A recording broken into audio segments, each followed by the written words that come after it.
क्या रहती है तो ठंडा नहीं होता? अगर मिट्टी रहती तो ठंडा नहीं होता। कि यहाँ पे अल्कोहल एज अ प्रसाद चढ़ता है, दारू चढ़ती है प्रसाद में। ये हमने ले लिया ब्लेंडर स्प्राइट की छोटी बॉटल।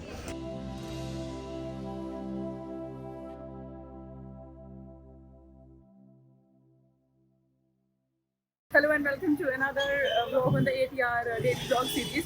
और आज हमें उज्जैन में और पूरा दिन आज मेरा वीडियो एडिटिंग में बीता है। बट अभी मैं हूँ उज्जैन के एक मार्केट में, क्योंकि मैं अपने लिए कुर्ती खरीदने जा रही हूँ। बिकॉज ये काले पजामे और काले टी शर्ट में मंदिर में जाना थोड़ा ठीक नहीं लग रहा। So I am looking for a good store जहाँ से एक अच्छी सी एथनिक कुर्ती ले ली जाए और वो पहन करके कल महाकाल टेम्पल जाया जाए। सो लेट्स सी कुछ मिलता है कि नहीं। कुछ आइडिया तो नहीं है इस जगह के बारे में ज़्यादा, बड़ी बहुत कलरफुल सी मार्केट है, घूमने में मज़ा आ रहा है, खाने पीने का बहुत कुछ दिख रहा है। तो पता नहीं आप लोगों को आवाज़ भी आ रही होगी कि नहीं इस टाइम पे, बट देखते हैं कुछ मिलता है कि नहीं। So finally I got 2 kurtis and that was soon. I mean I'm a quick shopper. जो चीज़ सामने पसंद आती है quickly pick it up. So अब हम ये पहनने वाले हैं, इनमें से कुछ पहनने वाले हैं और शाम को जाने वाले हैं आरती के लिए। And then tomorrow morning it's Mahakal temple. Shop for myself after ages. I don't know since how long I've not been shopping. सिर्फ काले पजामे और काले टी शर्ट चल रहे थे, but आज I got something colorful for myself and now we are heading to the jewelry store. So let's get myself some jewelry. Time to go back to the hotel क्योंकि हमें जाके ready होना है and we have to meet for the Aarti today evening. So let's go. So here we are all set to go to Ramghat. मैंने सुना है वहाँ की आरती बहुत सुंदर होती है, तो उसी आरती को आज हम शूट करने वाले हैं। और रामघाट की अपनी एक बहुत इंपॉर्टेंट सिग्निफिकेंस है historically and for Ujjain also. Ramghat basically वो जगह है जहाँ पे हर 12 साल में उज्जैन में कुंभ का मेला होता है। एक और इम्पोर्टेंट चीज़ रामघाट के बारे में ये है, ऐसा कहते हैं कि विष्णु जी से जो अमृत था उसके कुछ बूंदे गिरे थे रामघाट में। तो ये एक अपने आप में इंटरेस्टिंग सिग्निफिकेंस है उज्जैन में रामघाट का। और कुंभ का मेला तो होता ही है। It's one of the most holy waters that Hindu consider. It's very holy to have a dip in that. अब डिप तो हम नहीं ले पाएंगे, but I've heard that the Aarti is so beautiful and so peaceful and so mesmerizing. तो हम वो देखने वाले हैं।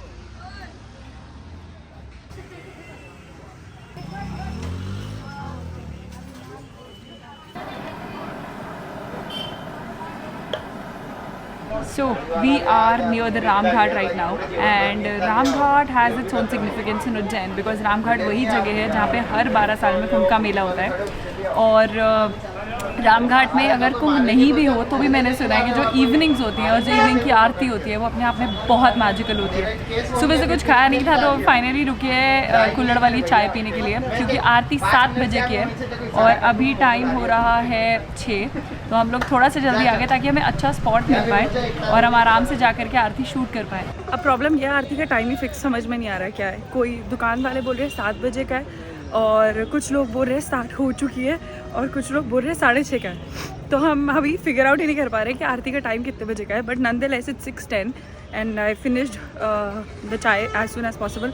Now I am rushing towards the Ramghat. एक प्रॉब्लम और होगी, रामघाट में होगी भीड़ इस टाइम पे और वैसे ही नवरात्रि चल रहे हैं, तो मुझे लग रहा है कि भीड़ ज़्यादा होगी और फिर भीड़ के थ्रू आगे जाना भी अपने आप में एक टास्क है और हमें चाहिए बढ़िया बढ़िया वीडियोज़ एंड फोटोज़ आप सबको दिखाने के लिए। सो लेट्स सी हम ये मिशन अकम्प्लिश कर पाते हैं कि नहीं।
बड़ा ठंडा है ये तो।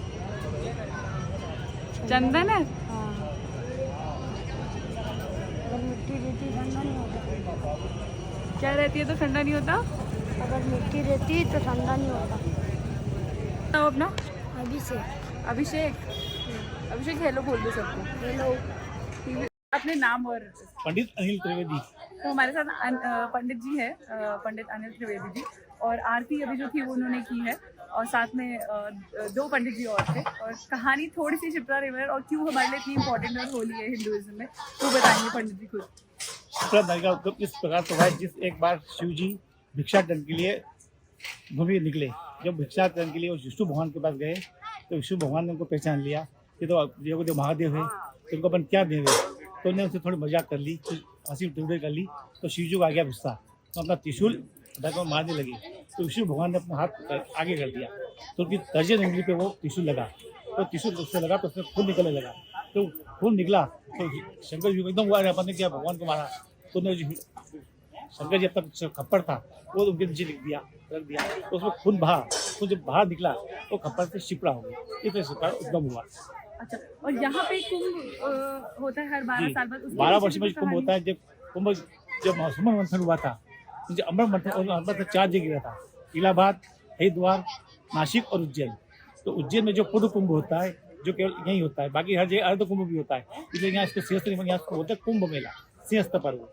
दूसरा शिप्रा स्रोत पापड़ अंतिका शिप्रा। तो ये एक तो उत्तर वाहिनी आपने देखा जितनी नदियाँ है तो पूरे पश्चिम बहती है, उत्तर उल्टी बहती है, इसका महत्व ज्यादा है।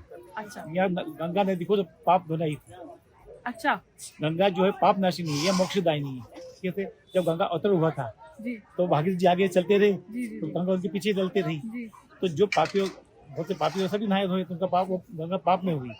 जब भगवान विष्णु के पास हुई कि भगवान मैंने सबका पाप नाश किया, मेरा उद्धार कौन करेगा? जी। मैं आप शिप्रा जी के पास, वो आपका उद्धार करी। अच्छा, तो जो यहाँ आई तो यहाँ आगे यहाँ से कोई नील गंगा स्थान है। जी जी। एक बहुत बड़ा ये उदासी संत महात्मा थे, उन्हें जब गंगा में पहचान लगा, मैं आपका गंगा मात तो नहीं, मैं तो नील गंगा हूँ। उसका नाम नील गंगा पड़ गया। वो आज भी दिल का स्थान है यहाँ से 2 किलोमीटर दूर, नील गंगा।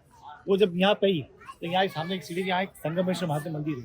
वहाँ जब उन्हें देखा गंगा आ रही है तो मैं शिप्रा में वहाँ मिली, उनका मिले वहाँ स्थापना शिव जी की, उसका नाम है संगमेश्वर महादेव। अच्छा, शुक्रिया। गंगा आरती के बाद it's time to go to the Kaal Bhairav मंदिर। उज्जैन में ज़्यादा दिन नहीं है, सिर्फ 2 दिन है, इसलिए I am trying to make the most out of it. अभी काल भैरव मंदिर जाते हैं, मैंने बहुत सुना है उस मंदिर के बारे में, और वहाँ पे जाके मैं आपको उसकी कहानी सुनाती हूँ।